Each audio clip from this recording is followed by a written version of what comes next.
3. Bapak, Ibu, dan saudara-saudara yang terkasih di dalam Tuhan kita Yesus Kristus, firman Tuhan yang akan kita renungkan pada saat ini diambil dari Injil Yohanes pasal 9 ayat 1 sampai 41. Tapi pada kesempatan kali ini saya tidak akan membaca secara keseluruhan, melainkan saya akan membacanya ayat 1 sampai dengan ayatnya yang ke-7. Kemudian akan saya lanjutkan ayat 13 sampai ayatnya yang ke-16.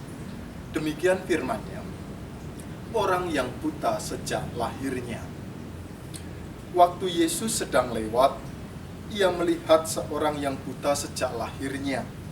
Murid-muridnya bertanya kepadanya, "Rabi, siapakah yang berbuat dosa? Orang ini sendiri atau orang tuanya, sehingga ia dilahirkan buta?" Jawab Yesus, "Bukan dia dan bukan juga orang tuanya, tetapi karena pekerjaan-pekerjaan Allah harus dinyatakan di dalam dia. Kita harus mengerjakan pekerjaan Dia yang mengutus aku. Selama masih siang akan datang malam, di mana tidak seorang pun yang dapat bekerja. Selama aku di dalam dunia, aku terang dunia." Setelah ia mengatakan semuanya itu, ia meludah ke tanah dan mengaduk ludahnya itu dengan tanah, lalu mengoleskannya pada mata orang buta tadi dan berkata kepadanya, "Pergilah, basuhlah dirimu dalam kolam Siloam." Siloam artinya yang diutus.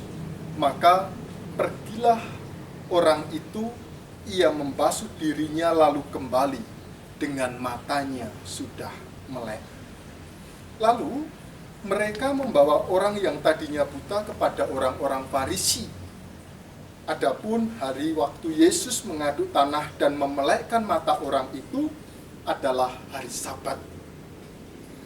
Karena itu orang-orang Farisi pun bertanya kepadanya, "Bagaimana matanya menjadi melek?" Jawabnya, "Ia mengoleskan adukan tanah pada mataku, lalu aku membasuh diriku dan sekarang aku dapat melihat." Maka kata sebagian orang Farisi itu, "Orang ini tidak datang dari Allah, sebab ia tidak memelihara hari Sabat." Sebagian pula berkata, "Bagaimanakah seorang berdosa dapat membuat mukjizat yang demikian?" Maka timbullah pertentangan di antara mereka. Bapak Ibu yang terkasih di dalam Tuhan kita Yesus Kristus, perbedaan persepsi seringkali memicu timbulnya konflik. Karena pendapat kita berbeda dengan orang lain, maka yang terjadi konflik itulah. Dalam kehidupan rumah tangga, banyak di mana perbedaan persepsi itu membuat seseorang menjadi konflik.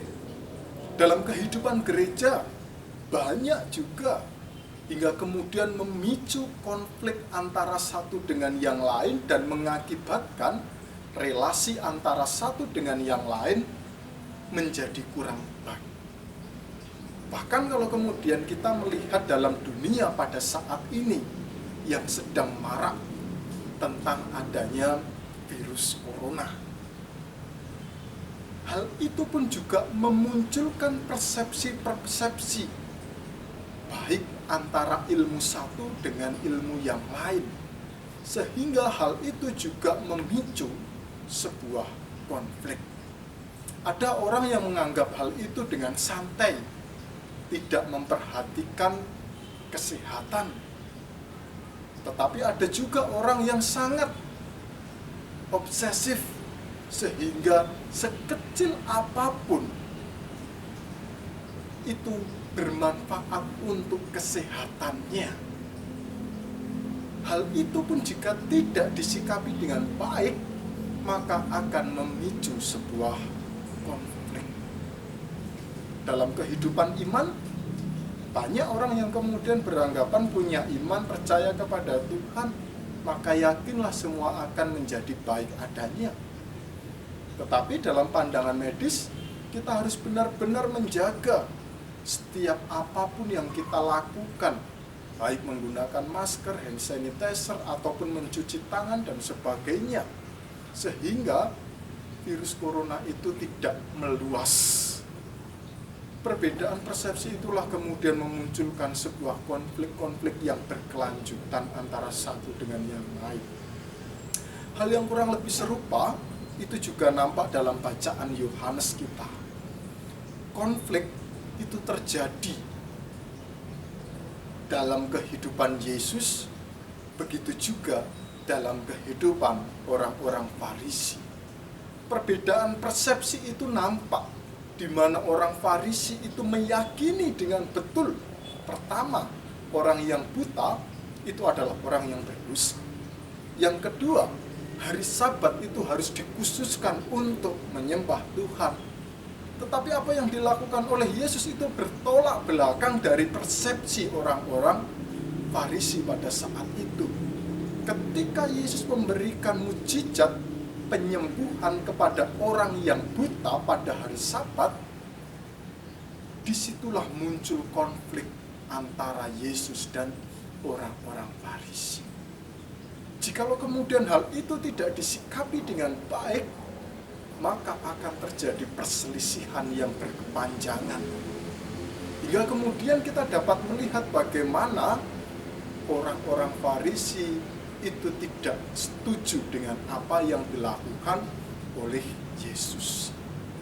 Bapak, Ibu, dan saudara-saudara yang terkasih di dalam Tuhan kita Yesus Kristus, yang menjadi penting adalah yang namanya perbedaan persepsi itu wajar, karena setiap orang punya pemahamannya masing-masing, punya pemikirannya masing-masing.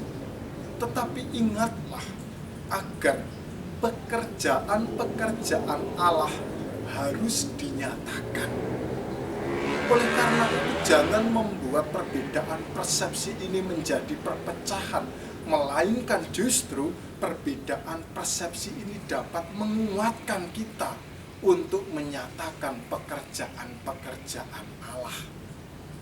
Kita punya iman, tetapi kita harus waspada dengan setiap tindakan mengantisipasi agar kita tidak menjadi korban virus corona, sehingga kemudian virus itu dapat kita matikan, tidak menjadi luas penyebarannya dengan tindakan yang sudah dianjurkan oleh para medis, para tenaga kesehatan.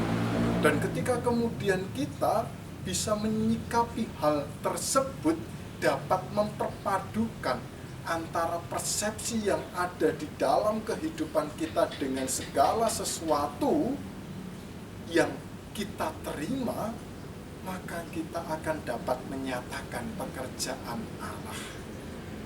Dalam banyak hal yang seperti saya katakan tadi, dalam lingkup keluarga, marilah perbedaan persepsi itu memperkaya kita untuk menyatakan pekerjaan Allah. Dalam kehidupan gereja, perbedaan persepsi biarlah itu menjadikan kita semakin tahu kehendak Tuhan dinyatakan.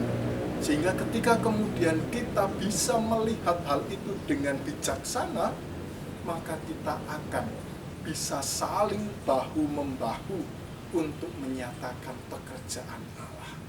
Bagaimana dengan kehidupan kita? Apakah kita sudah menyatakan pekerjaan Allah tersebut? Kiranya Tuhan Yesus memberkati kita sekalian. Amin.